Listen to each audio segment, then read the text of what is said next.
leaning into the value and showing the customers how much they get for their money for a digital module that can do all of these things.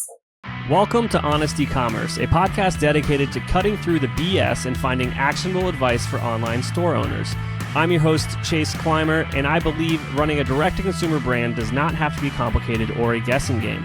On this podcast, we interview founders and experts who are putting in the work and creating real results. I also share my own insights from running our top Shopify consultancy, Electric Eye. We cut the fluff in favor of facts to help you grow your e-commerce business. Let's get on with the show.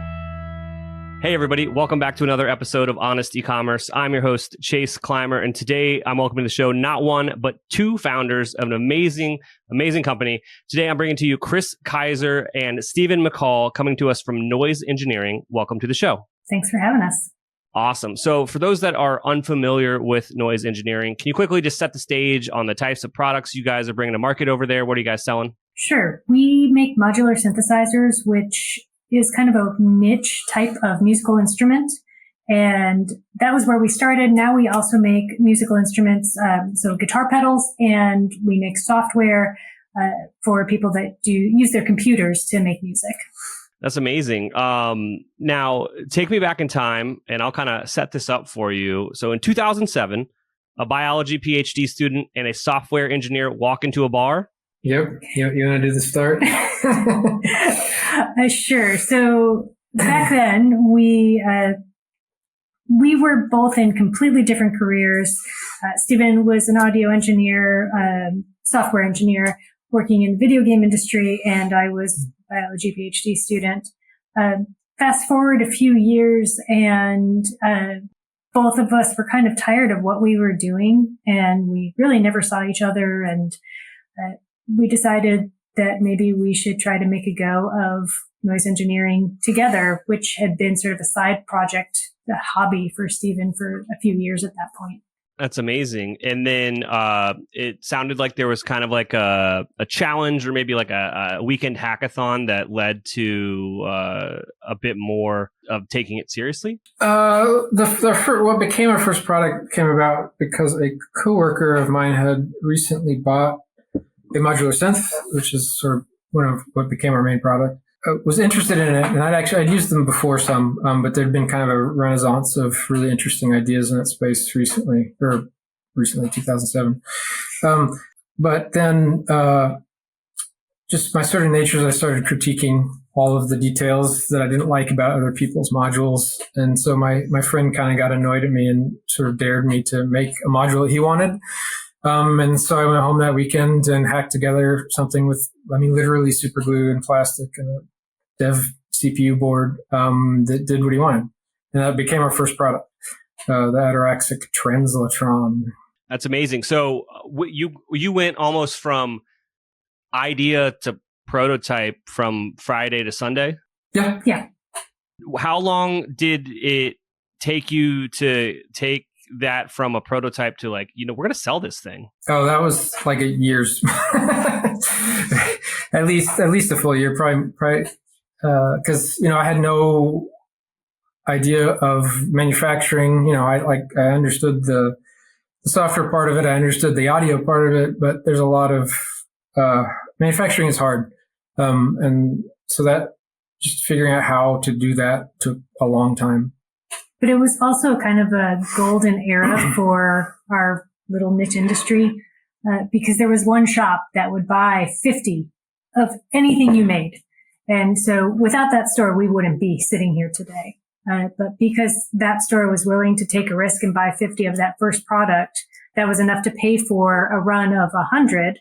And so then we sold through those and we were able to kind of keep it going from there. That's amazing. Now, can you walk me through some of the steps along the way from that initial prototype to getting the production quality that you were then going to send off to this partner manufacturer that was going to buy 50 units? The main thing that happened was that I showed it to a lot of people, and I ended up finding enough people that knew people that could solve my problems. Is really kind of the short of it. I had been talking to the owner of that store, which is in Santa Monica, which is actually right near where I worked. And he essentially committed to buying that first, really half of the first. Actually, we ended up making more than that, but that's kind of irrelevant. And so that sort of satisfied my confidence that I wasn't just going to lose a lot of money on the first run, which is, the first time you're doing something like this is kind of terrifying to throw a bunch of cash at something and think about the fact that it may never come back. But through him, I met a manufacturer who ended up doing the surface mount parts of the assembly, our products are in many ways pretty simple to construct. There's a panel and then there's a PCB that has all the electronics, and you bolt one into the other. And so I had most of the electronics done by this company, and I actually hand soldered the parts that needed hand soldering for the first 150 myself, which I will never do again. That's not fun. And then I boxed them up and shipped them. Actually, my friend and I handmade all the cables for that first run too. So it was pretty, in the living room sort of construction for a lot of it. Which is honestly not that uncommon in our industry. Yeah. It's a lot of the companies in our little market are one or two people building things in their living room or their garage. Yeah, the barrier to entry for sort of custom electronic design is actually, historically low at this point. And that space feeds a whole lot of people throwing interesting ideas into it because they can make a product. They can spend not that much money and get 100 made and sell them. And so there are hundreds of these little one person, 2 person brands in the Eurorack space, which is interesting. And also just the market is definitely not like some of the other markets we're in. It's also weirdly collaborative because it's modular. So specifically, that means that you build a case out of these different modules to make a musical instrument. And all of the brands pretty much work together. So it's great because if you're a one person company making one product, nobody can make an entire case out of your one product, but they can work with all of these other manufacturers, all these other brands. And so there's just a world of ways that you can put together a synthesizer with this. And all of these brands really help make it an interesting landscape. That's a great kind of segue into a question about marketing. So would be collaborating with other manufacturers and doing co-marketing with them, either on a product you're both building together or, co-marketing similar or compatible products. Was that like one of the levers you were pulling to grow the business? Early on, not exactly. We would often have videos that included other brands' products in our cases. But it was really nice to use that to sort of show off how these things work together. But it was rarely talk to the brand and say, let's do this together. There were one or two of those. One that was just wildly successful. And so everybody bought these 3 modules that were in this one video that we worked with another company for. That was wildly successful. But usually, it's harder to, look, we're all 1 or 2 people, we're a little bit bigger now, but, with 1 or 2 people, it's hard to nail people down because everybody's doing everything for a business like this. And so marketing is historically kind of hard in this industry when it's a, one person endeavor. Yep. Until certainly the first, 5, 6, 7 years, just sort of, there's just a very lively Instagram community. And like our modular synths are like really suited. Well, once you could actually have longer format, once they got over 10 seconds, Instagram is just uniquely suited to this sort of synth because you can spend an hour, patch up, make a little bit of a song. It looks cool because it's a synth with a bazillion wires and they're all crazy colors and blinking lights and stuff. And you do a little quick video of the little song you made. So it's like a really powerful format for promoting the synths. These days things are, more complicated. But we still use a lot of user generated content. Oh yeah. The user, we do a lot of reposting because people are doing cool stuff with our stuff. Hey, Shopify store owners. Have you ever wondered if your store is leaving money on the table? Imagine increasing sales without spending more money on ads. Sounds too good to be true. Well, it's not. I'd like to introduce you to Store Tester. Store Tester is a done-for-you conversion rate optimization service for Shopify merchants. Could your store benefit from increased conversion rates, higher average order values, and improved revenue per visitor? Store Tester could be the perfect partner for you. From ideation to implementation, this full-service A/B testing service takes all of the guesswork out of improving Shopify stores. Store Tester does all the work for you while offering month-to-month transparent fixed pricing. It gets even better. They believe in their service so much, they're offering the first test for free for qualified merchants. Let me repeat.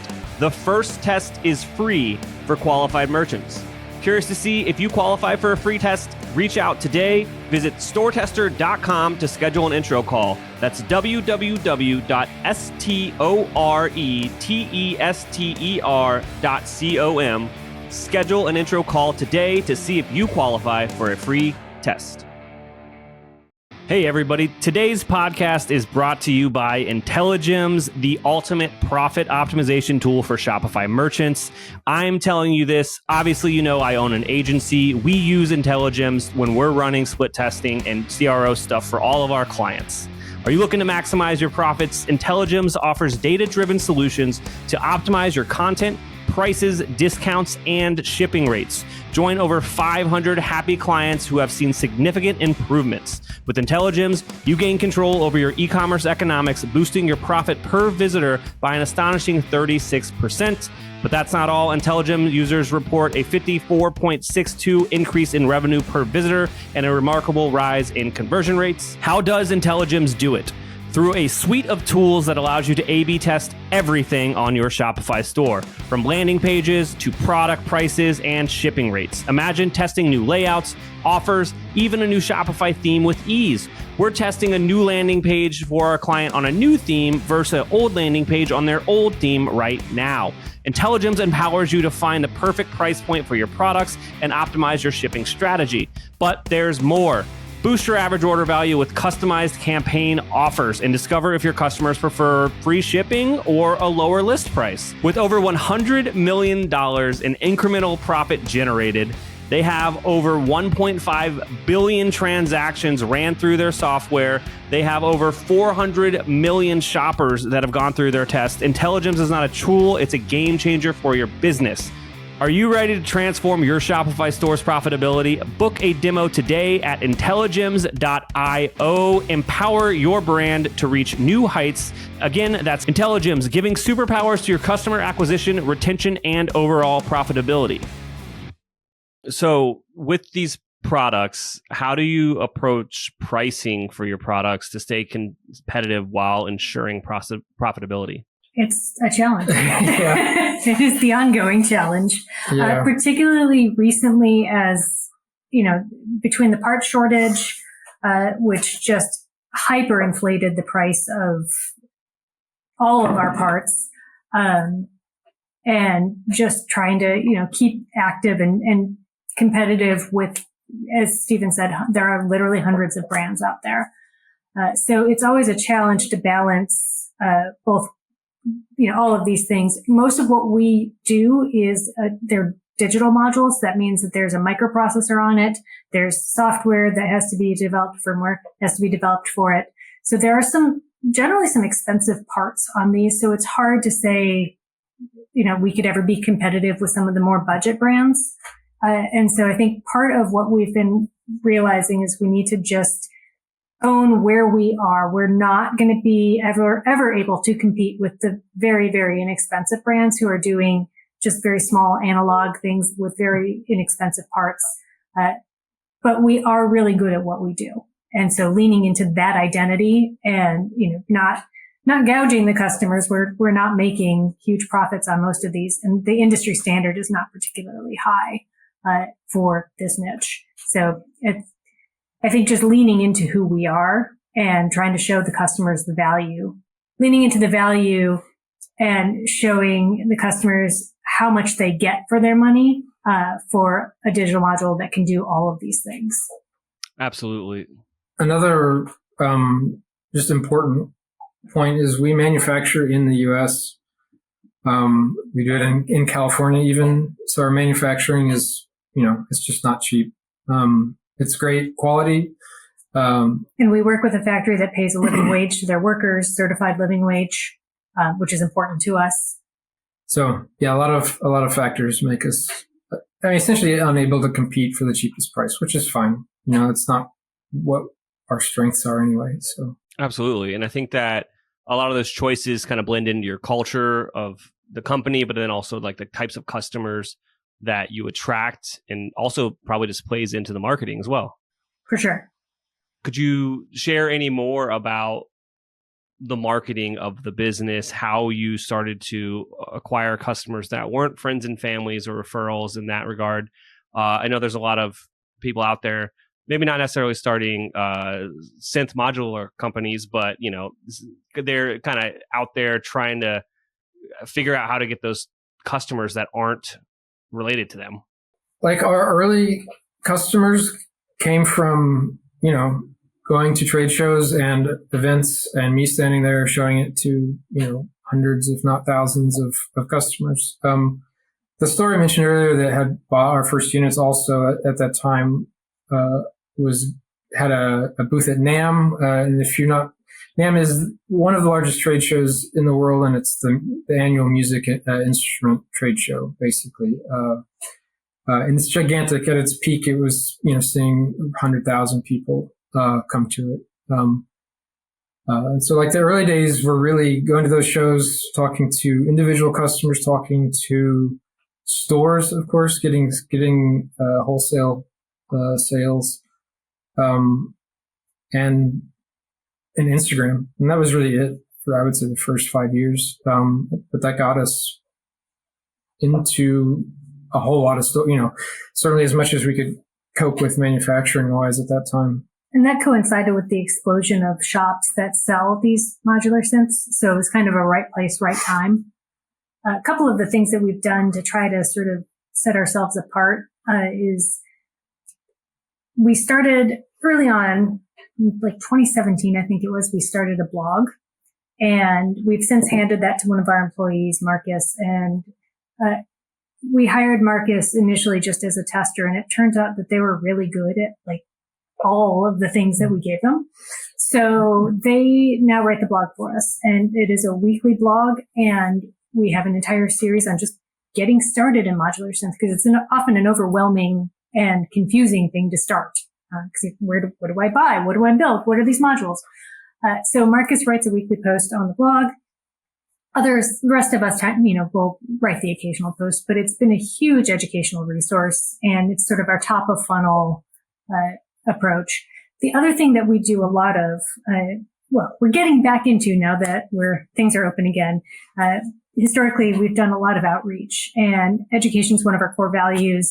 So we do workshops, introduction to modular. What is modular synth? We did one with a composer group a few weeks ago now. That was just working with a composer. So I did an introduction to how you use a modular synthesizer, because no matter what the brand, the concepts are the same.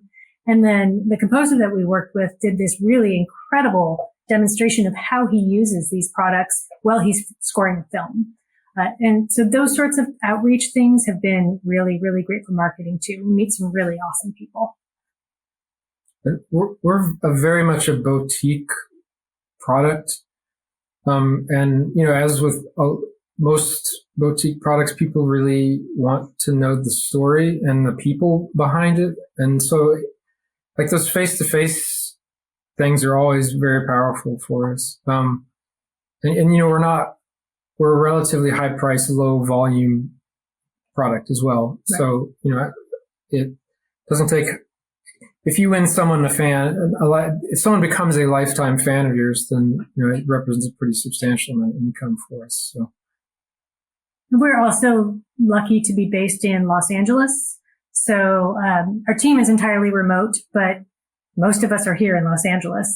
And, it's really nice to have the music community of LA, because it really provides a heck of a lot, a lot of opportunities to talk to people and meet people. And then our main marketing person is in DC. So we also have somebody on the East Coast who can do these sorts of outreach events.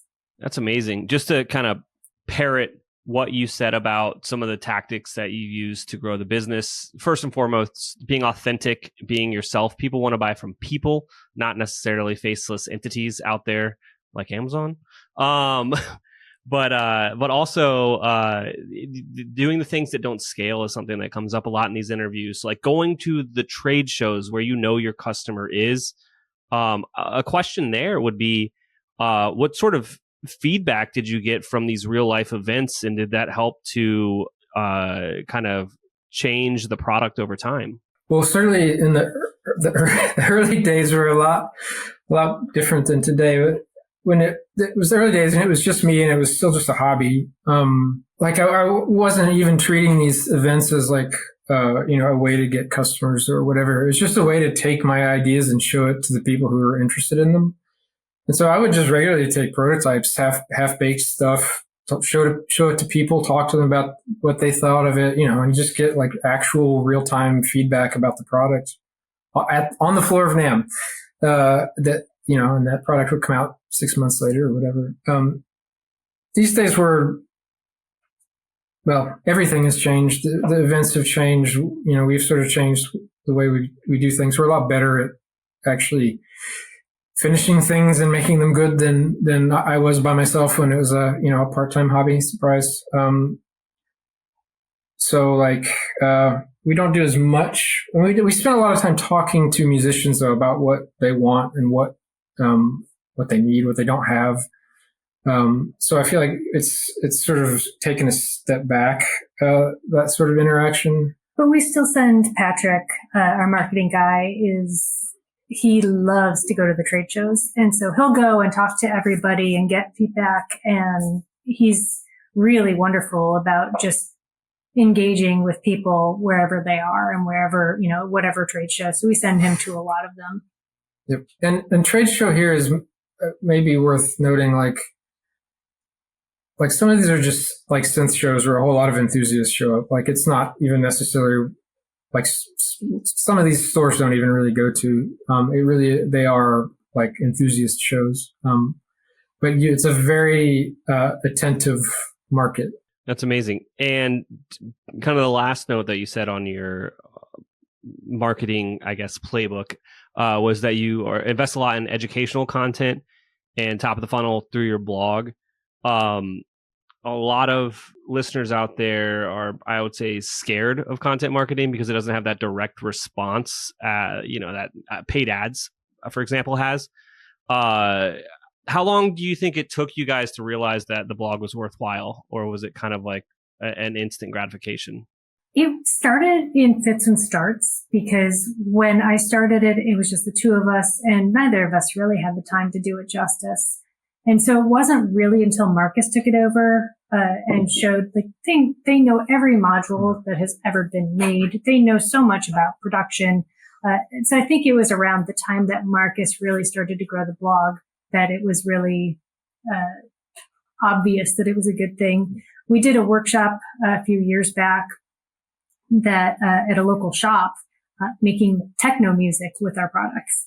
And we had a couple of blog posts about that specifically on our site. And as we were talking to the people that showed up for this workshop, a lot of them had no idea who we were, but they realized all of a sudden in the middle of the thing, like, oh, this is the company that wrote that blog post that I read.